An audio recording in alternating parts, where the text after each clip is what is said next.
Welcome to Bigfoot Society. If you have Bigfoot activity to report from the same areas discussed in this episode, please reach out to me directly after this episode.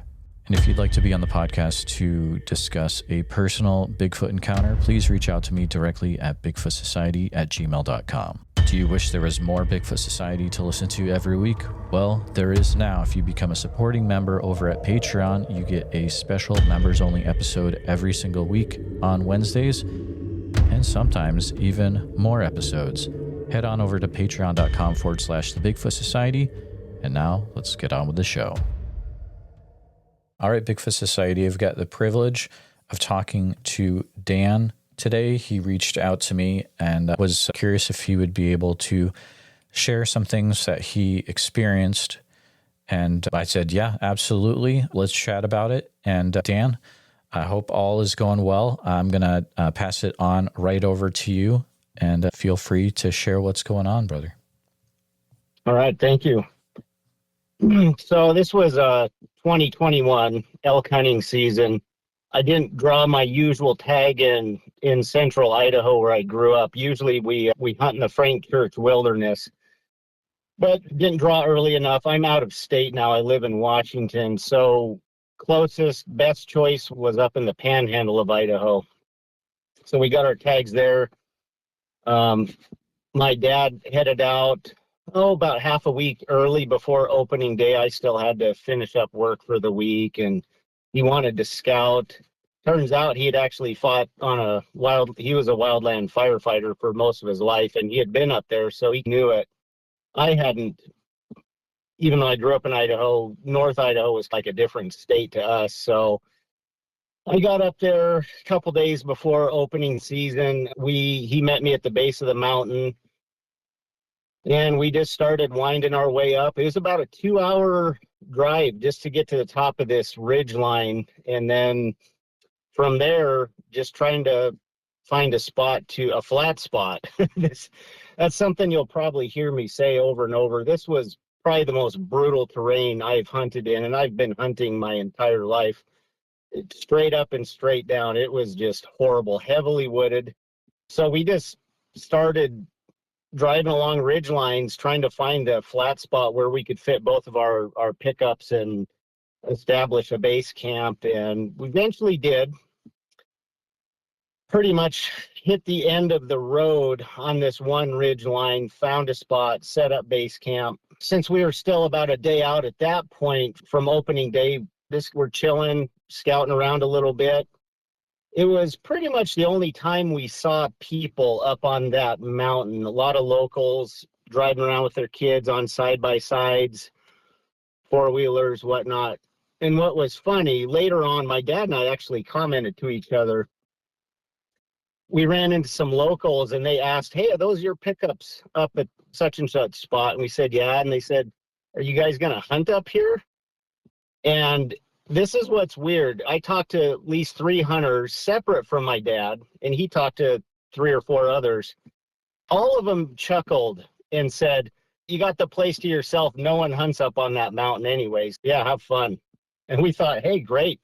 We don't do the road hunting thing. Not that's a problem if people are driving around and just looking that way. It's just I didn't grow up that way. The Frank Church wilderness, it's one road in, one road out, and it's actually illegal to even drive a bicycle off of the main, if you can call it a road. We just get out there and hoof it, put in a lot of mileage, scouting. So we thought that was great. So opening day comes, as predicted, horrible weather. This is the first week in October, way up north. Sleet all day the first day from 6 a.m. till 6 p.m. Then it turned to snow. But we struck out in different directions. That's how we hunt. We don't hunt together. It's been that way since I was probably 11 years old. We go one way, Dad goes another way. We meet back at the truck or base camp at dark. First day, awful. Second day, awful because it snowed. And then around the third day, it was sunny and clear, not a cloud in the sky. We were at base camp just staying in our trucks. It was just too awful weather. I wasn't going to bivouac out on the side of that mountain. It was horrible.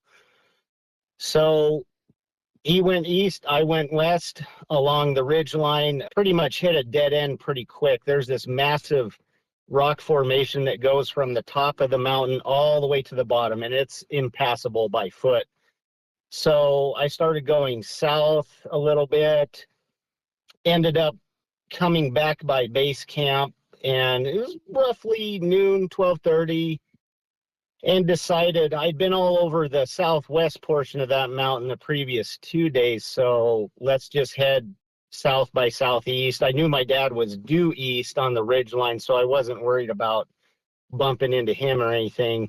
I'm just winding my way down this slope, and up to this point, I had seen 2 deer, and they were muleys actually up there instead of whitetail, but nothing else. No spoor, no track, no game trails, nothing. So as I'm winding down this ridge, I come across ridge slope. I come across the first game trail I'd seen, and I got pretty excited because that meant that at least that animals had crossed that awful mountain. So I start following it about southeast, so heading down the slope a little bit, and came into an area that was a little bit open, and I could see down below, south of me, there was actually some open grassy areas. I wouldn't call them meadows, maybe clearings. And that got me even more excited because that's a place elk would be grazing around dawn or dusk. And at this point, it's close to 1 o'clock, and I'm thinking, okay, if I get down there and I keep going, that means I have to go up this mountain in the dark. And there's grizzly and stuff up there. I wasn't too worried about them. We were pretty high up, but still, I just figured, you know what? Let's follow this game trail to start.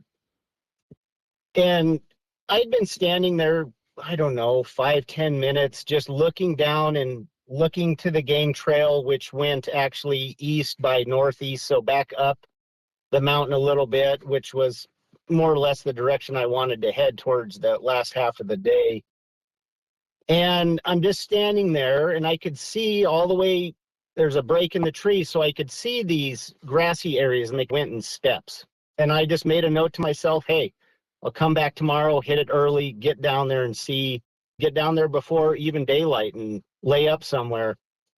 But I decided today I'm going to follow this game trail. And I turned, had only gone a few steps, and I hear these 5 distinct knocks.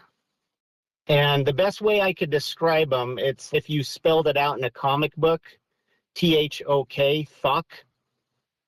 Just 5 evenly spaced thok, and it was coming directly from one of those, what I could tell at first, probably the furthest clearing, somewhere down there. And I remember stopping and looking and going, what is someone doing down there beating on a tree? There's no people up here. This is horrible terrain. We haven't seen anybody in a couple days. And I just thought, okay, yeah, whatever. That's weird. I don't know. Sound carries, but it sure sounds like it was about 250, 300 yards down slope. And I thought, I don't know what to do, but daylight's burning. I'm going to leave. And so I was just going to keep following the trail. And then I hear 2 more, thok, thok. And they're from the same relative positions. I was like, okay, you know what? I haven't seen anything. This sounds weird. Let's go see what's going on.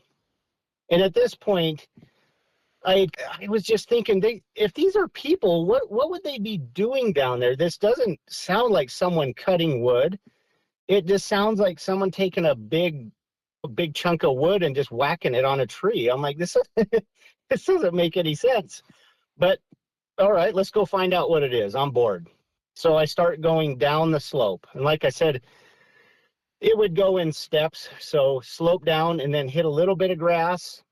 In that first little patch, I actually saw elk sign. It was a little bit old, but it was there. And I stopped because I'm trying to listen for additional sounds. I'm looking down there to see if there's movement. And it's just still, absolutely still, calm day. The only day up there that was even remotely like that. Hardly even a blade of grass was moving. And I went through that same thought process. What the heck is this? I should probably just turn around and go back up slope.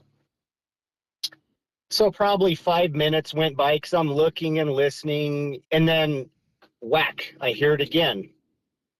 So now I'm like, okay, now I have to go figure out what's doing this.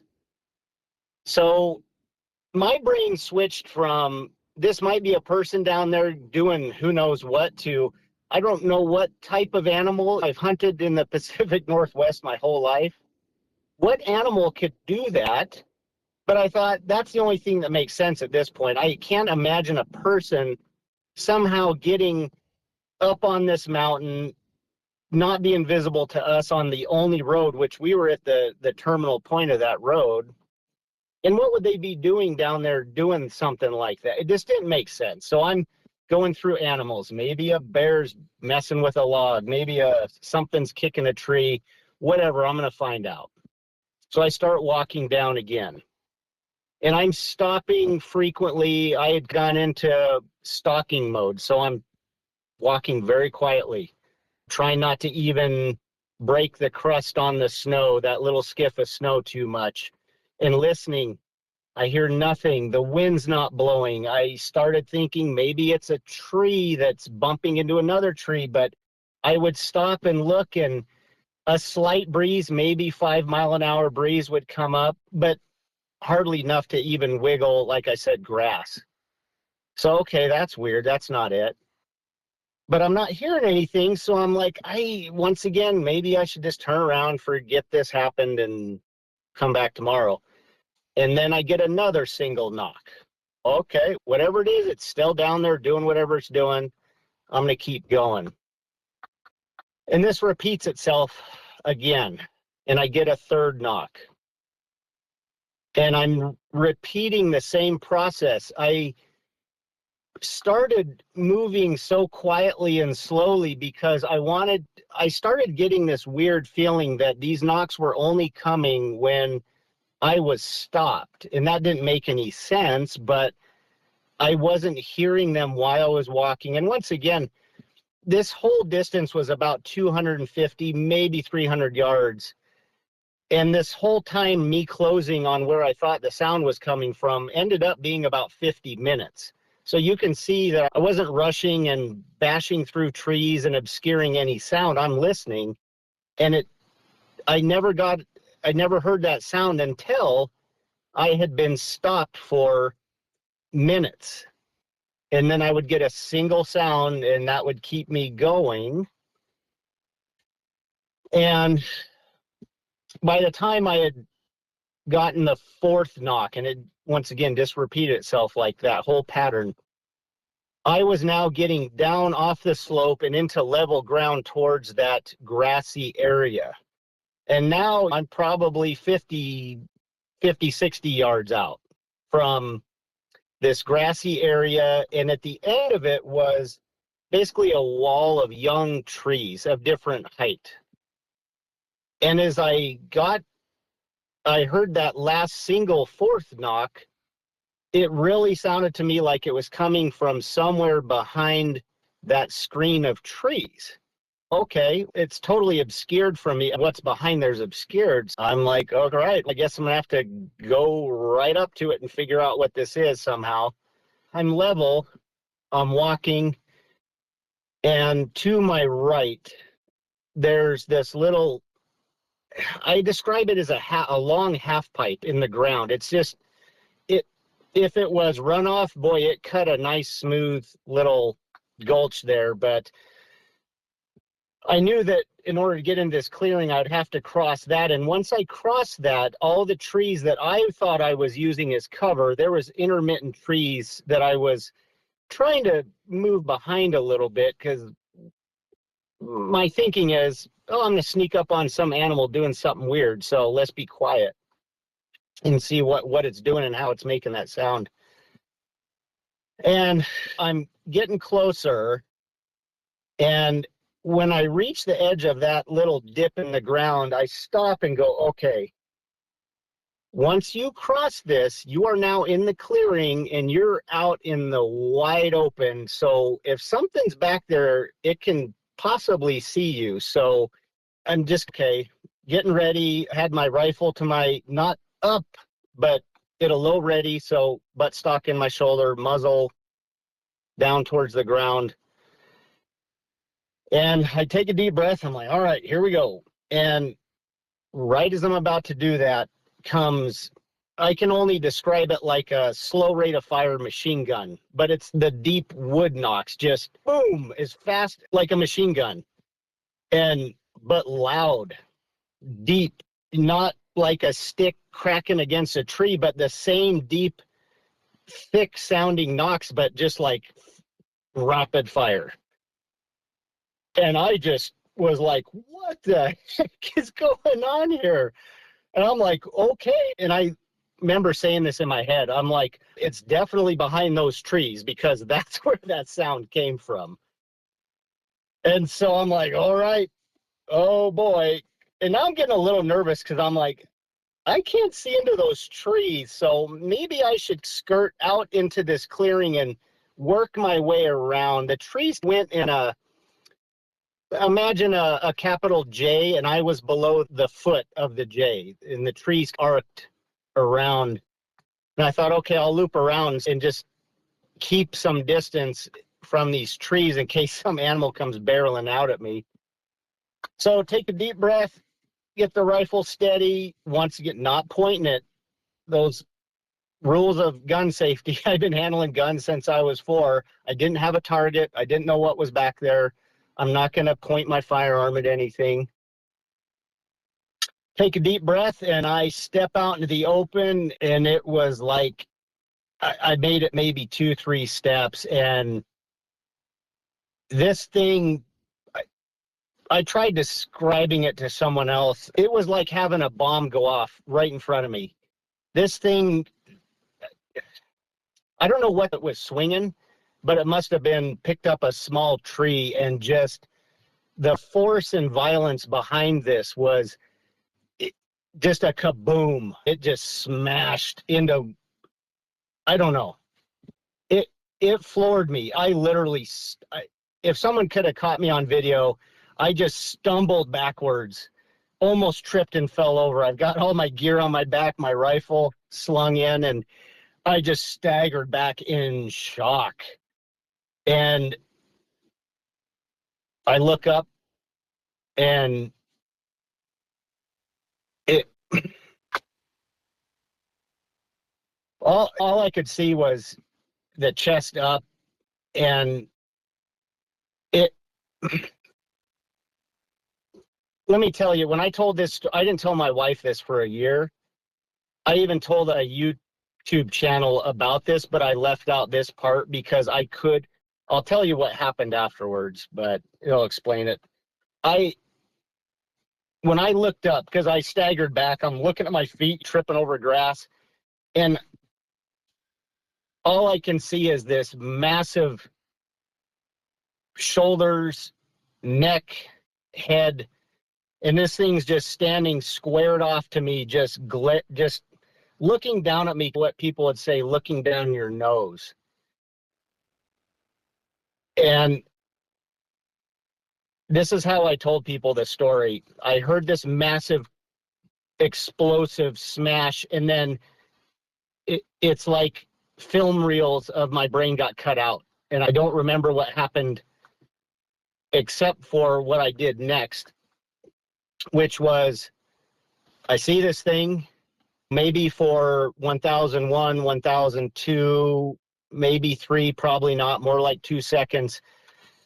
And I get off the X. It's looking right at me. I take a diagonal out into the middle of that clearing.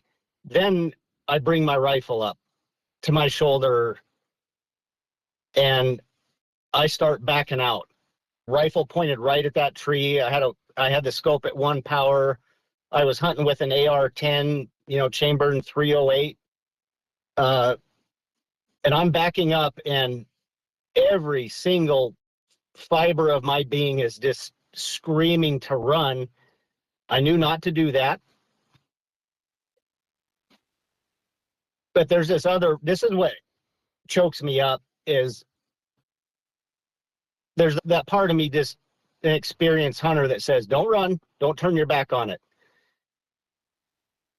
The other part is like this little kid sitting in a corner in a ball going, this gun's not going to be enough. You're not going to be able to stop it before it gets you. And when I told that to someone else, they said, yeah, that's the fear talking. That's a 308's a powerful rifle. You're hunting elk with it, right? And I'm like, I know the capability of that round. That's what scares me is I could kill it. I was talking about stopping it, not killing it, like a bear charge. You can kill it, but then it's got a whole minute to kill you. I meant stop it. Whether that meant it died right instantly or it died 30 minutes later. I wasn't sure if maybe if I got all 10 rounds in that mag into it and then switched mags, which I had a spare on my belt, maybe that would have, but at this point we're 35 yards apart and I'm backing up. So I'm creating distance is what I'm trying to say. That was the part of my brain that I didn't think about any of that. I've trained with firearms a lot and done some of that stuff. So I'm just thinking I need distance, because if it comes barreling out of those trees at me, I need time to get rounds on it. Enough rounds, hopefully, to stop it. But there's that little part, there's that little kid in terror just going, it's not gonna work. It's not gonna be enough gun. And right when I'm just at that breaking point, I make a decision that I do need distance and I need to create it quickly, but I can't just turn my back and run. So I made the decision, as I'm backing up, I'm going to turn, I'm going to lunge like 3 steps, how many yards that is. I'm going to lunge and then I'm going to pivot back, bring my rifle up, back, and then rinse and repeat until I got to the mountain slope. Just enough time to create a gap, but not turn my back long enough that if it comes out that I'm not going to be just have this thing on me. And I got to the slope and just, man, I went as hard as I physically could. I thank God I trained so hard for these hunts, because I just went straight up, just crashing through stuff. But I still told myself, you have to stop. Let's double the distance, whatever that is. Double what you thought you were doing in the clearing. Every 20 feet or so, pivot. Put that rifle down range to make sure it's not right on your butt and coming. I did that repeatedly up this mountain. Probably took me about half an hour to get up to the top. And when I saw that road, man, I just saw this weird flat spot in front of me as my nose is almost touching the slope in front of me. And it was the road. And I hit that road, went crashing into the embankment on the other side, pivoted, put the rifle between my legs, and just sat there just waiting for this huge head to come popping up over the edge of the road. And it didn't. And I never heard a single sound ever again after that. I was so shook up. I was less than a quarter mile from our trucks, and I couldn't figure out what to do. And I looked down in the snow that was left, and I saw my dad's boot prints from the day before. I'm 40, at the time was 40 years old. And I'd still, hey, Dad got me out of here. I followed his boot steps back to camp, got in my truck, grabbed the large revolver I normally carry in bear country, stuffed my AR-10 in the passenger side, and just broke down. I couldn't start my truck. I was shaking so badly, just tears and snot and everything running into my beard. I finally got the truck started and turned the heat on because I was shaking so badly. I thought I was going into shock. And And I just sat there, and I feel like a coward. Waited till my dad got back to camp, and we ate dinner. I didn't say a word. He probably thought I was just tired, grumpy, and went to sleep. And I stayed up all night in my truck holding that revolver with the rifle nearby, just, I don't know, waiting to see if this thing would show up. And by morning, I was so exhausted. I was then angry. And I was like, you know what? I'm going to strap on this revolver, get my spare moon clips, grab my 10 millimeter, put that on my hip, grab extra mags, and I'm going to go back down there. It was just stupid. That lasted about 30 seconds. And then we ate breakfast, and my dad asked me, he said, how was it down that slope yesterday? I said, it's not worth it. It's not worth the time. He said, all right, let's just follow this ridge line. And we stuck to the ridge line, and I stayed out there another 9 days. Didn't say a word, to anybody for a long time, other than telling the story minus what I saw. It wasn't until much later that I didn't know what was going on in my brain, why I could tell this story, why I would talk about it. I work in the medical field, but I don't understand that trauma and psych stuff. And I just didn't realize what was going on until, nightmares, just daytime. I'd be out working in the yard, and just something would spark my memory, and tears would just start running out of my eyes and start shaking, and it just and like I said, I didn't tell my wife. I started drinking more just to get to sleep, just shut down. Not all the time, but enough. And she told me much later, she said, one night when I asked you, when you told me you didn't think you could kill it, and I asked you, what did you see? And you started telling me, and then you stopped and said, nope, I didn't see anything. I didn't see anything. And then a year later, almost to the day, we're walking around looking at Halloween decorations in our neighborhood, and someone had one of those 10-foot tall skeletons out there in their yard. And we were looking, I said, that's about how tall that thing was. And she looked at me and she goes, wait, she's like, that's what you saw. I said, I didn't see a 10-foot tall skeleton. I said, but it was about that tall. And she just looked at me like, what is wrong with you? Why didn't you tell me this before? And I said, I literally couldn't. I could not get it out. Maybe my conscious brain was afraid of even talking to people who have YouTube channels that talk about Sasquatch, that it's all just a farce and I'm just going to be made fun of and ridiculed. And the other part was deeper than that. It was like, if you say out loud what you saw, now it really does exist. And you have to accept that you've been out in the woods by yourself hunting for the most part your entire life. And this is there. And it took just a lot of therapy and time, and, quit any, the alcohol thing. Cut that out. That wasn't helping anything one bit. And yeah, that's most of it. And to this day, I wasn't a Sasquatch guy before. I had listened to Wes Germer's show a bit before, just because it happened to cross my feed, but which was ironic because I didn't have any other Sasquatch stuff. It was actually probably linked to a show that debunks this type of thing. I was into that stuff when I was a kid, but the Loch Ness Monster was my jam because I love sharks. So anything in the water was pretty cool. And I grew up in the Pacific Northwest. I would have seen a Sasquatch by now.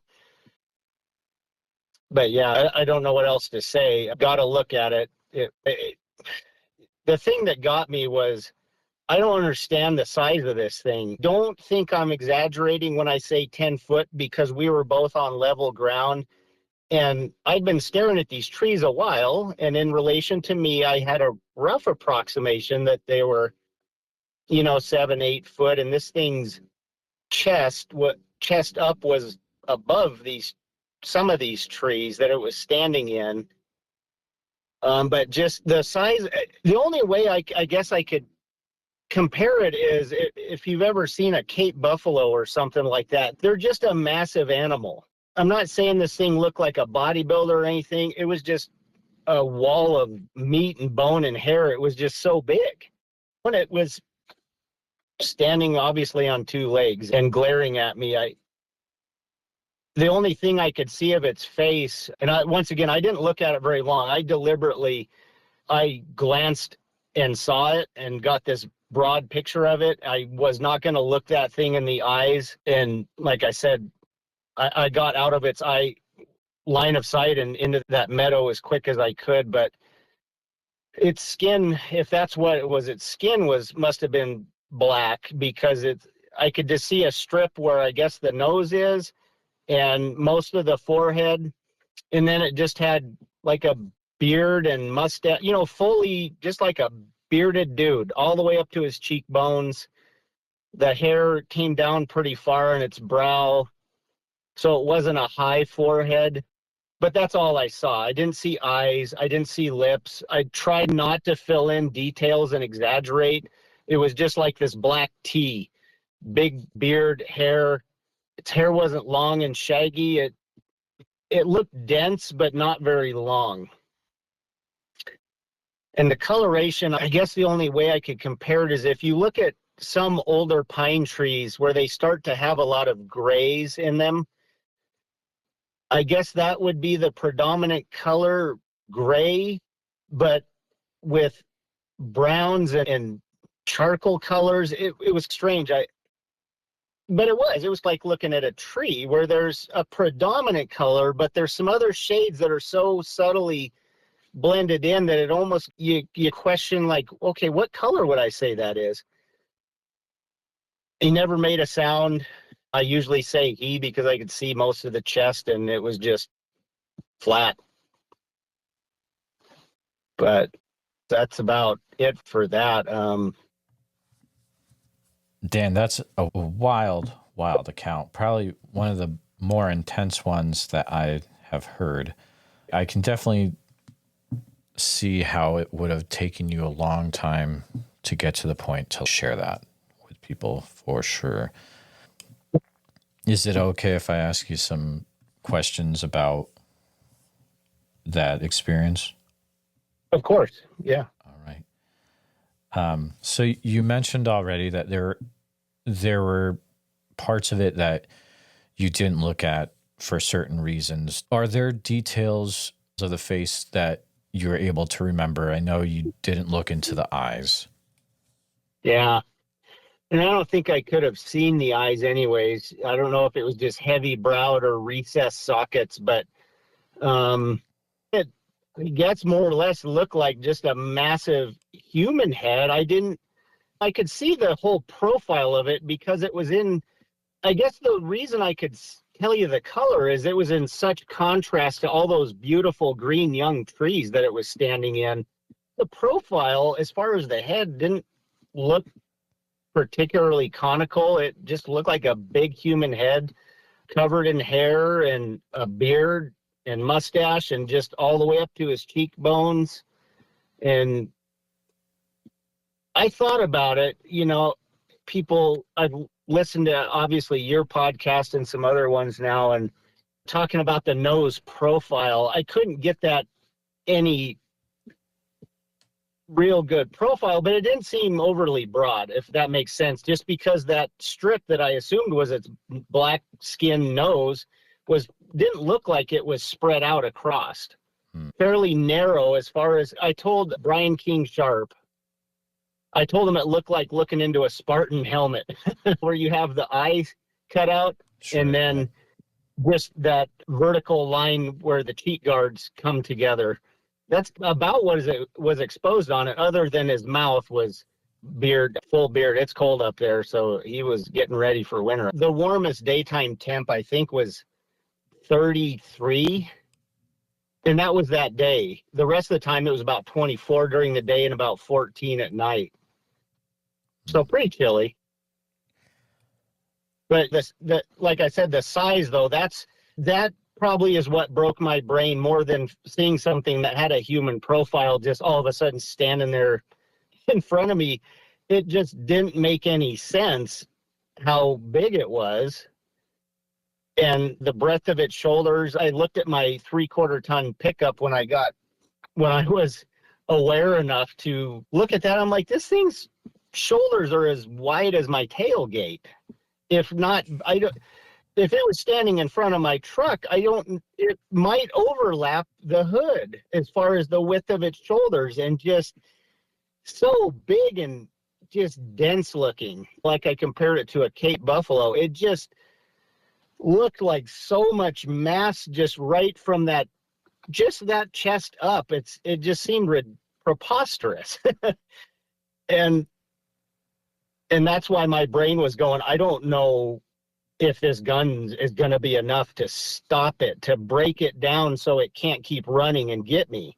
Because that's what I would have been going for. Just like if a grizzly charges, yeah, hopefully you can get a headshot and shut it down right away. But the other option is you break its bone structure with big, heavy bullets. And a 308 is not a big, heavy bullet. And I don't know how thick this thing was, but it just seemed, this is all happening in an instant. And yes, I wasn't scared. This was stark terror. It's the only time in my life I fought wildland fire growing up and have almost gotten burned over. And not once was I in terror.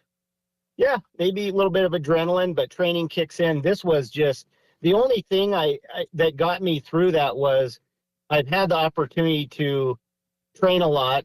I'm not military. I'm not trying to be military or tactical, but I have trained with guys and done the whole shoot and scoot and fire and maneuver, just mainly for fun. I enjoy firearms, and when you can get out and do that with some buddies and just have a good time and just forget about everything else, it came in handy because I would have either stood there and then he would have decided that last knock or whatever you want to call it was obviously you need to leave. And for it to show itself, and like I said, it was a guy in a bar puffed up and just looking down at you, some big dude, like, you need to get out of here. And I did. And maybe that's all it wanted. And it didn't come after me. No vocalizations, no further wood knocks. It was just over once I made that break for it. Never heard or saw anything the rest of the hunt. And I actually went back up there, not to that mountain, but the same area is actually as far as the crow flies. I went back the following weekend because I still had some time. We didn't get any elk, and my dad had to go back home. So I just jumped across the border again by myself, got there at 9:00 at night on the mountain and made base camp, but not on that ridge. And I never heard it. I hunted for another 3 days by myself in the lower areas below that mountain. I never heard or saw anything again, as far as that goes. So to me, that feels like you were almost in an area that you were not supposed to be. And it's just making sure that you didn't get any closer to whatever was going on in that area. That's what I'm taking from that so far. Yeah, the thing that's always hung me up is, why did it keep knocking when, if it had stopped, I was leaving? Why did it keep knocking when I stopped and was hesitating about going further? You know what? I sent an email to someone who's actually an ex-girlfriend. And I said, I just got out. I just survived an ambush. Because that's when I was stumbling back on the road. I wasn't thinking of anything, but when I got in my truck and was finally felt somewhat safe, that's the one thing that went through my brain is this was a perfect kill zone. It was a funnel, trees on all sides, except for that opening of grass. If I was a hunter, I would have been in those trees watching that meadow. why didn't it just let me walk away? If it had stopped making those knocks, or maybe it was a different one. I don't know. That's what's hung me up to this day. And a lot of people say, oh, they wouldn't do that and they're not out to get you. And I was like, I'm not, if it was, it would have had me, but what was it doing? Was this just, I don't think it's coincidence, because if I had stopped and heard a knock once or twice, sure, but 4 times, and only when I stopped, I wasn't just standing there for a couple seconds. It could be 5 minutes, maybe a little bit more. And then only when I'm like, this might not be worth my time, fuck, I hear it. And it kept me going. It still could be a coincidence. I'm not trying to make anything of it.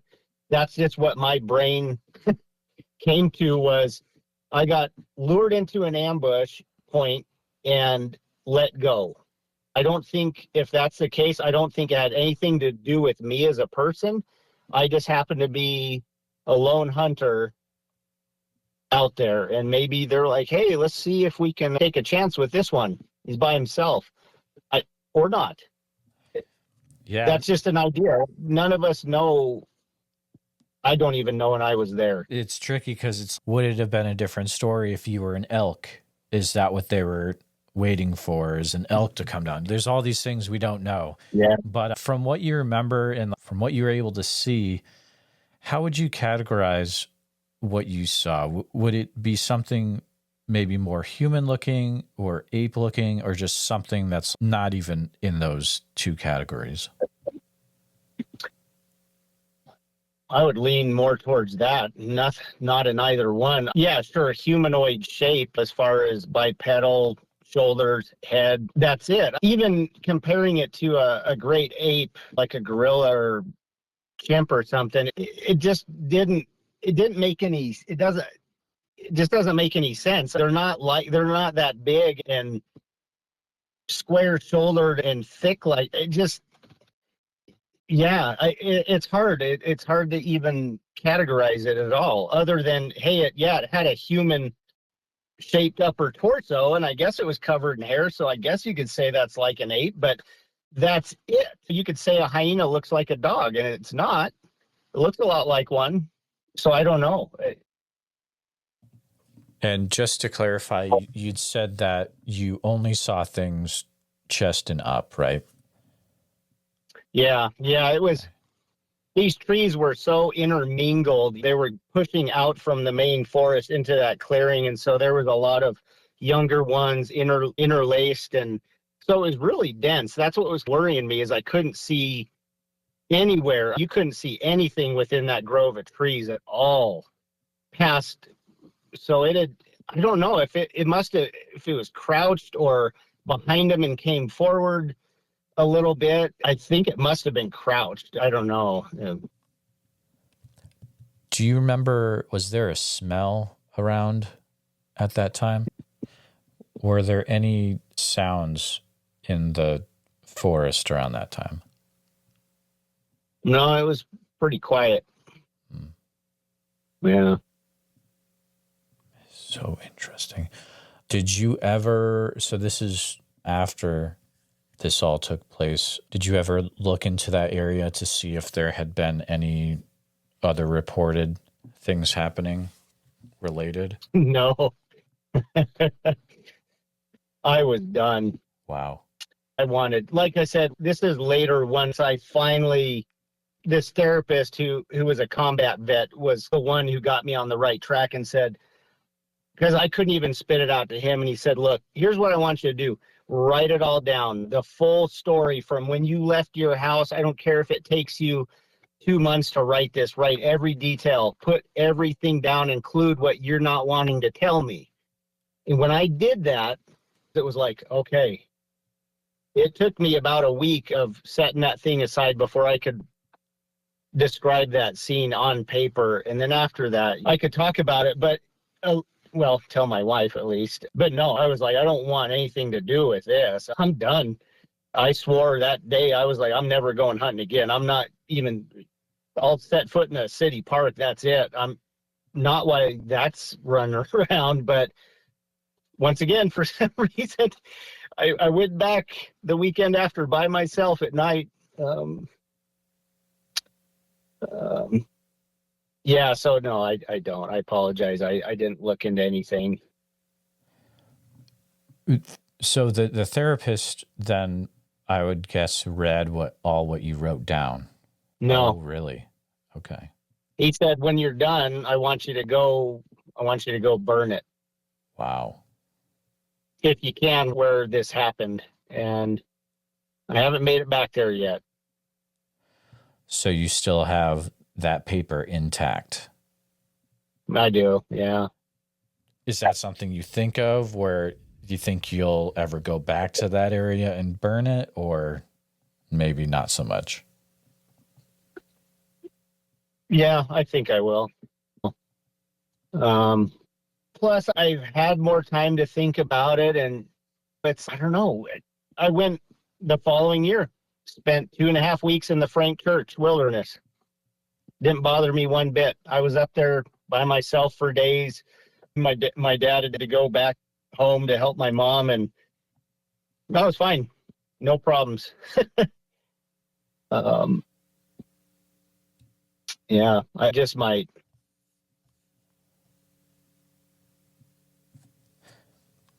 You mentioned that this really affected you afterwards. You started to have dreams as well, you said?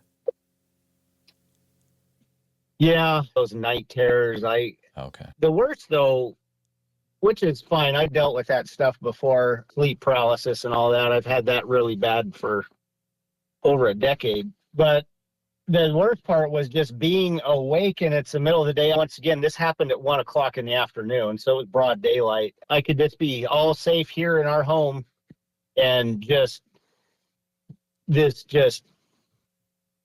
wave of, I don't know what would come over me, and I would just start shaking and just involuntarily crying and just have to just do something. Or I had no idea what was going on in my brain until it, went south a little bit more.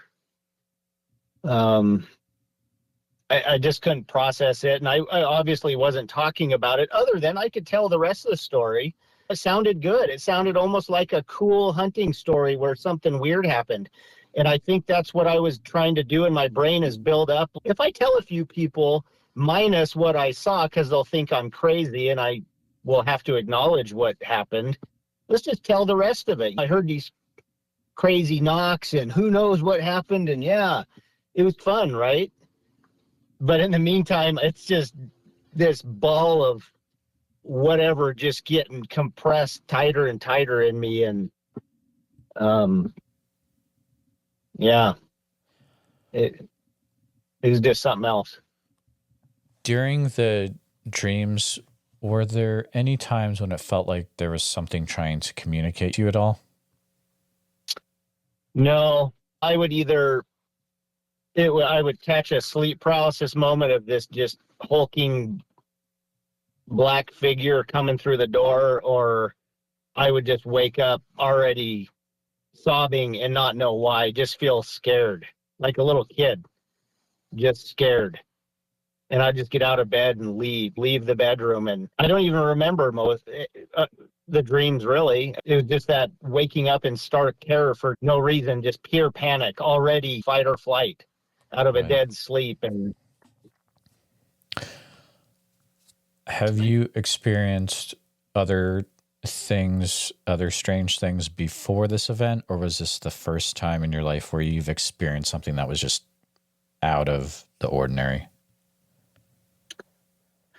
Oh boy, you'd have to ask that question. I haven't told anybody this. I don't know if I should tell you, but all right. Before that happened, I totally forgot about this, even just because it was like, whatever, this is weird. Had no correlate. I think the event of that day wiped it out. But the first or second night on that mountain, we're sleeping in our trucks and it's just pitch black and dark. And I hear this sound that is so low pitched that it hurts my ears. And I've blown my eardrums out a few times shooting firearms, but it just hurt. And I could literally, it's like I couldn't hear it, but I could put my hand against my truck.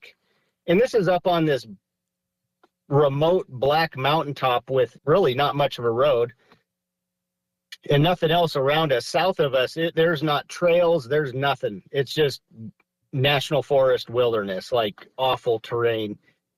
And the sound, it physically hurt my ear, and I was like, I need to go to sleep. What is doing this? So I was trying to mash my ears against my sleeping bag, and it just kept going. And I started listening to it. I'm like, this has a rhythm to it. What is going on here? And I would look at my watch and I could time the peaks and valleys. It was very almost in its repetition mechanical, but it was so low that it really hurt my ears. At one point, I even rolled the window down, put my phone out with a voice recorder. So I'm like, I got to catch whatever this is. I brought it back in and turned it on. I checked it then. I couldn't hear anything because of that weird sound. But later on, I played it and no sound came out, but the peaks and valleys, the jumps, and just the timing of those reverberations showed on my phone on the voice recorder. And this this went on for over an hour and a half. And at one point, this small plane, and this is the middle of the night, comes over really low. And I was so tired and getting a little, I don't know, like worried. I'm like, this is really bizarre. This sounds like it's coming from one exact direction, which was west of me, because I could plug my ear facing it and hear nothing. But then when I took it away and I faced that direction, I could just feel that kind of like someone has bass in their car and they're blocks away.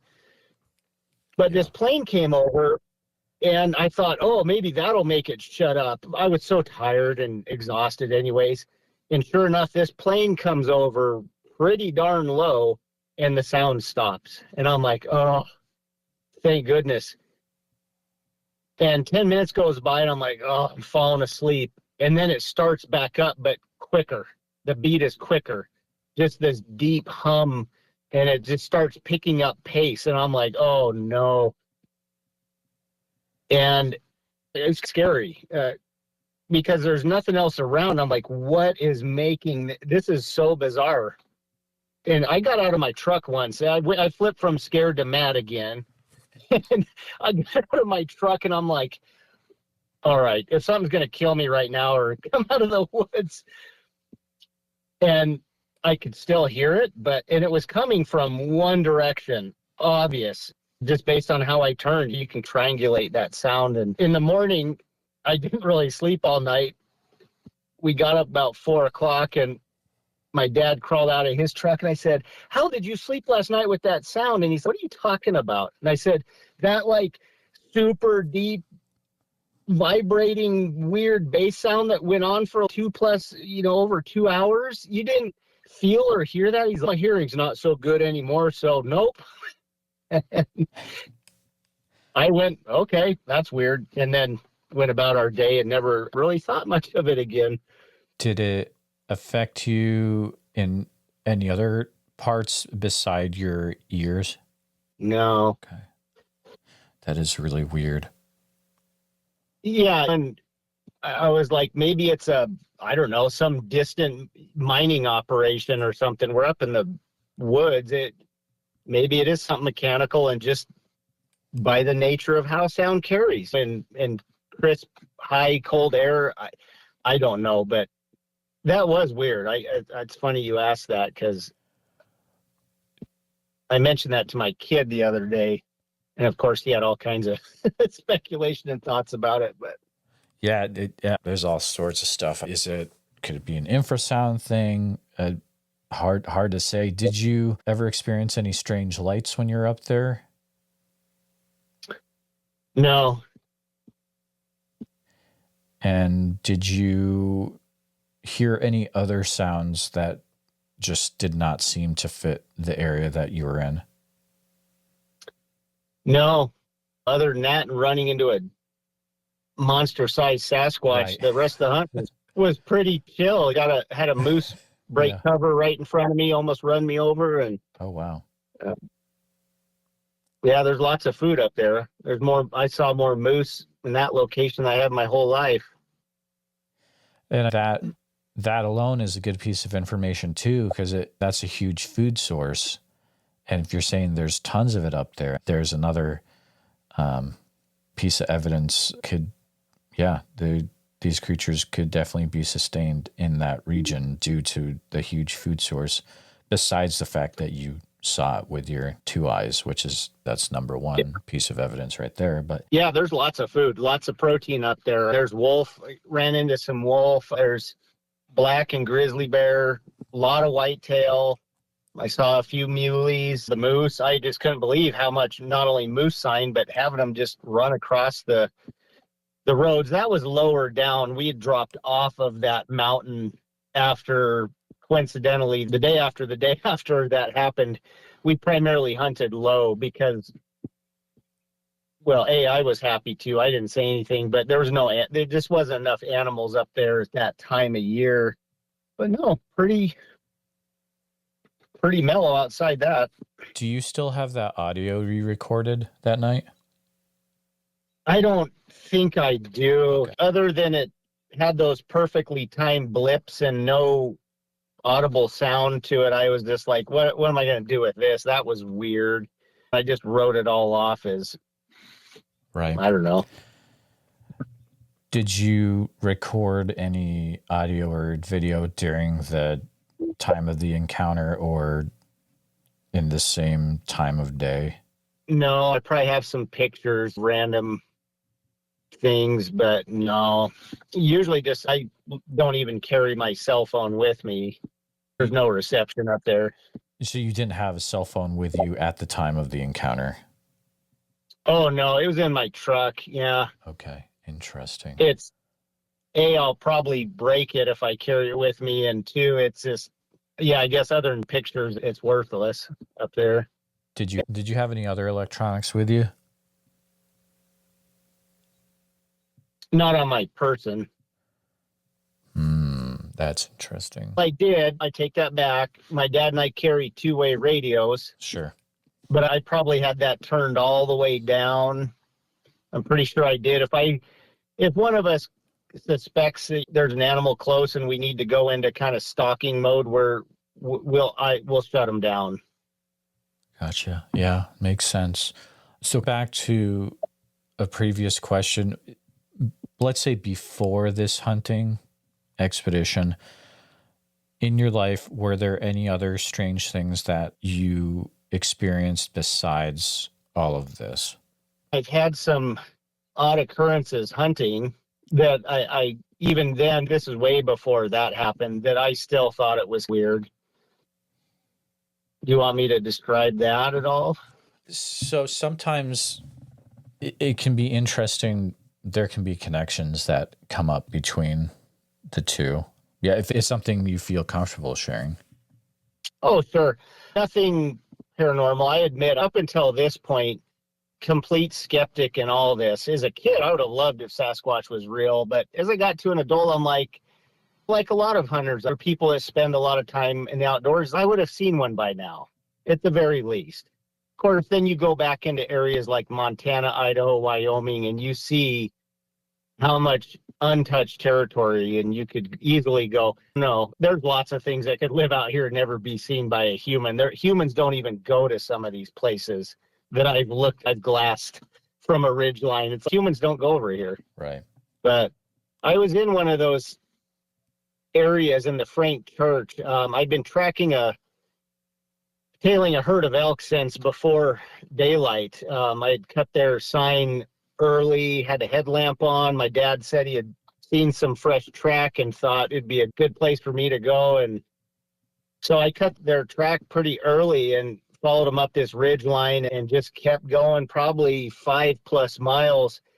And I got to this bench where the ridge line went from just a goat trail that I could only stand on to this wide bench. And a fire had gone through, so all the trees were burned. They were still standing, but just dead skeletons. And there was a little bit of grass in there. But I followed the herd's tracks in there, and there's just no cover. So I'm like, if they're at the end, I can see them and they can see me, and I can't see them. So I'll just keep following their sign and maybe catch up to them. I've been tailing them all day. And I get there about to the middle of this bench, and it was eerily quiet. Just no wind, no bugs, no birds. It's just dead silent. And I'm in this ghost yard of dead trees. It was just creepy.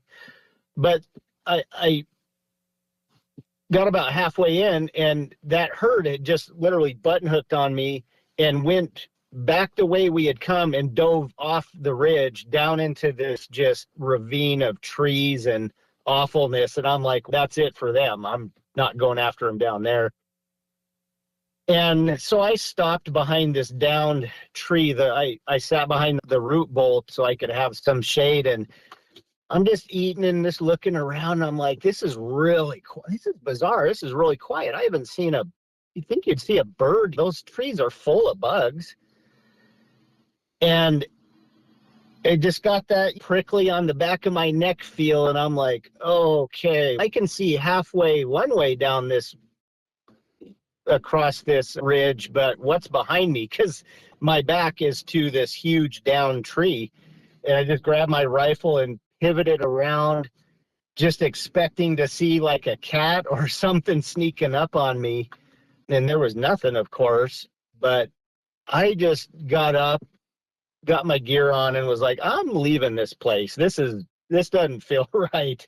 That hasn't happened to me really any other time. I've had close encounters with bear, some a little too close, and that's just what it is, bear. This was one of those few times where I think something's stalking me and I can't see it. So I'm just going to back away and call it good. That is very interesting, for sure. That's weird. That was a bad feeling, but never had anything like that again. So I don't know if that means anything at all. It was a weird thing, and I thought about it later. Would you ever want to see or experience what you experienced that day again? No. Nope. And why is that? I don't think I would gain anything from it. I've seen it. I know they're real now. I don't think it would serve anything.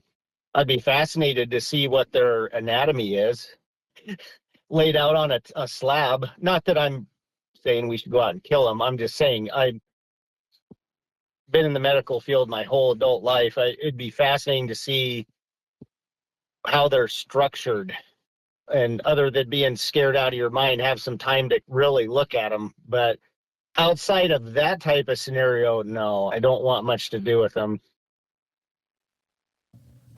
Yeah, that makes sense. Dan, this has been a really interesting conversation. I'm glad that you reached out to me. Thank you for doing that. No, thank you.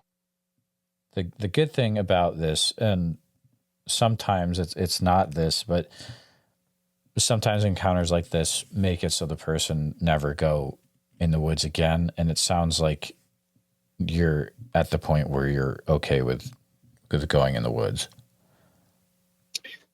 I am, as much as I don't really want to have anything to do with them, and that's fine. They probably don't with me either. I was aware before, because there are other things out there that can kill you and treat you like a snack. But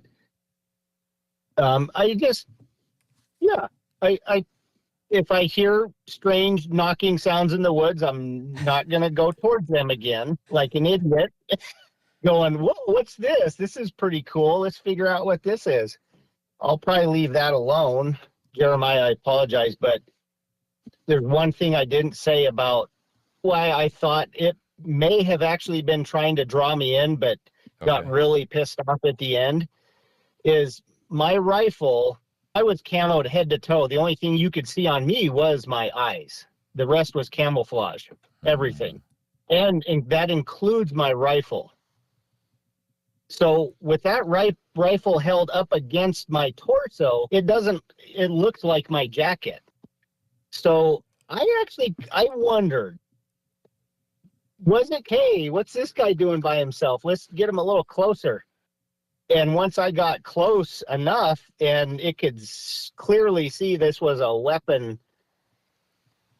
and not just part of my body, that's when I came into the open and I had the rifle at low ready. So not just held, vertical with my body, but away. That's when those 5 rapid fire knocks came. And when I decided to ignore that, which in retrospect was ridiculous, it was very clear something was not happy with me. Right. And I kept advancing. Maybe that's when it's like, all right, enough is enough. This guy's got a gun. All right, fun's over. We don't want to get shot. But if he's going to keep coming, let's square off and show him who's boss. Absolutely. That's just one of those things. How do you feel about people that it's the weekend, let's go into the woods trying to find the Bigfoot and knock on trees and all that good stuff? Do you have any feeling towards people like that or advice or? No, I don't have any. I guess I just have no comment. That's fine if you want to do that. I won't. Right. Yeah. I won't do it. But no, I'm the last one to ask advice. I walked right towards wood knocks until this thing had to get mad enough to show me off. I guess I could have looked at it longer, but that's that whole instinctual, don't look another predator in the eye and square off with it. Mm-hmm. Otherwise, that might work. That works with a mountain lion or a black bear. They can be pretty easily intimidated, but not something like that. He was clearly the one trying to do the intimidating, and it worked. So no, I just hope people are safe. It just seems like it. I mean, part of my whole problem with this whole thing is I don't know what its intentions were and what those knocks meant until the end. That was pretty clear. You need to leave. So that would make me very nervous to go out and do that and not know what you're saying to them. Does that make sense? Exactly. I've heard other people say that. But yeah, to each their own. Just be safe. That's right. I'm glad people are getting out in the woods. That's my hope for everybody. Absolutely. Just be careful. I didn't want this. I didn't ask for it. I had no thought in my brain that this would ever happen to me.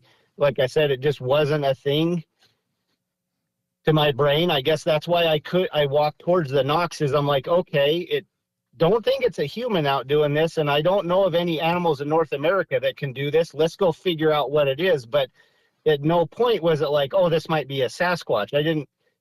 I wasn't versed enough in that they do knocking sounds and other stuff like that until I started listening to more podcasts. And Dan, yeah. Did you have any questions for me that didn't come up during recording? You actually asked me some of the questions I would have asked. So no, I really appreciate that. Awesome. If there's anything if you ever need help with this in the future, feel free to reach out. Definitely, that's the main reason that I do stuff like this, is try to help people work through stuff. But yeah, Dan, thank you so much for taking some time to share what you experienced up there in Northern Idaho. Yeah, I appreciate it. Thank you for your time. Here at Bigfoot Society, our goal is to provide a platform for those that have encountered Bigfoot to share their encounter in a safe and respected environment. But we need to hear your story. If you've experienced something that you just can't explain, please send me an email at bigfootsociety@gmail.com. Then we can start the conversation. And I know a lot of you have not shared your encounter at all. It's been 20 years. And it's time that you get this off your chest, and then you can get some well-deserved rest, because I know you haven't been sleeping. I understand what you're going through, and I appreciate every one of you listening. Bigfoot Society podcast, hosted by our captain, Jeremiah Byron, where it's all Bigfoot all the time. Have you ever had the urge to do more, to be more? Now you can by joining Bigfoot Society on the Patreon. Get ad-free episodes and even member-only episodes. Take part in movie night and even live video chats. Interact behind the scenes with Jeremiah and other Patreon members like me, Slaya. The powerful podcast goes on, and you may contribute a verse in our Patreon community. Carpe diem. Seize the day, Bigfooters, and make your lives extraordinary. Please take a minute to help out the show by subscribing on YouTube, making sure you hit the bell so you don't miss any notifications, and share the episode on YouTube with a friend. Also, if you're listening to us on a podcast, thank you so much. Make sure that you're subscribed. Share the show with a friend. Really, it's all about sharing the show wherever you can. If you've had a Bigfoot encounter related to the following or know someone who has, please reach out to me at bigfootsociety@gmail.com or pass on my email. Here's the list. These are all in Oregon, by the way. Oak Ridge, Dexter, Fall Creek, Deschutes National Forest area, Cultus Lake, Spirit Lake, Subtle Lake, McKenzie River area, Sweet Home area, the area west of Crater Lake, east of 230 West Diamond Lake Highway, and north of 62 Crater Lake Highway. You can use email bigfootsociety@gmail.com. A special thank you to all the Bigfoot Society Patreon and YouTube channel members. It's your support that helps keep the show going, and I extremely appreciate it. If you want to join in the fun, you can join over at patreon.com/the Bigfoot Society. I'll see you there. And again, thanks for listening.